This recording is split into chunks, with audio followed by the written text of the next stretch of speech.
रात गहराई जब खिड़की के पास चांद अपनी मध्यम रोशनी बिखेरता है। मेरा दिल आफिस्ता से पर तेरे नाम की गूंज सुनने लगता है, जैसे खामोश फजा में कोई पराना गेट दोबारा जाग उठे। यादों की नरम धूल आज फिर दिल की मेरी पर जम गई है, और मैं इन यादों को हाथों से नहीं सांसों से साफ करता हूँ कि शायद उनमें तेरा लम्स दोबारा महसूस हो जाए। तो वो ख्वाहिश है जिसने कभी मांगे बगैर मेरे दिल में घर बना लिया। वो ख्वाब है जो जागती आंखों ने खुद से भी छुपा कर देखा। वो धड़कन है जिसने नाम तेरा लिया, तू दुनिया थम सी गई।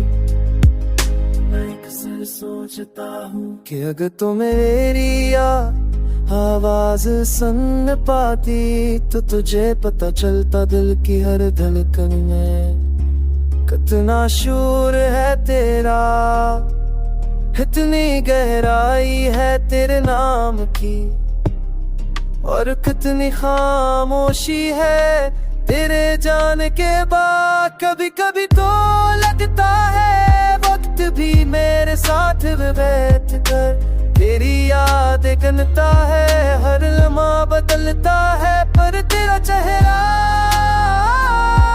तेरी आंखों की वो नरमी मेरे अंदर कहीं भी नहीं बदलती। लोग कहते हैं मोहब्बत भूल जाने से मत जाती है, मगर मैंने सीखा कि कुछ चाहे दिल पर ऐसे नक्श हो जाते हैं, जैसे बारिश के बाद मिट्टी की खुशबू रह जाती है, चाहे बारिश रुक भी जाए। अगर कभी तो लौट कर आए तो मैं अपने नकल बस पुराने वक्तों की तरह खिला छोड़ दूंगा, बगैर किसी सवाल के, बगैर किसी शिकवे के, सिर्फ एक नजर की नमाज में सारी अधूरियां पूरी हो जाएगी। तू आजा उस दिल की खाली पड़ी दहलीज पर, तेरा नाम आज भी चिराग की तरह जल रहा है।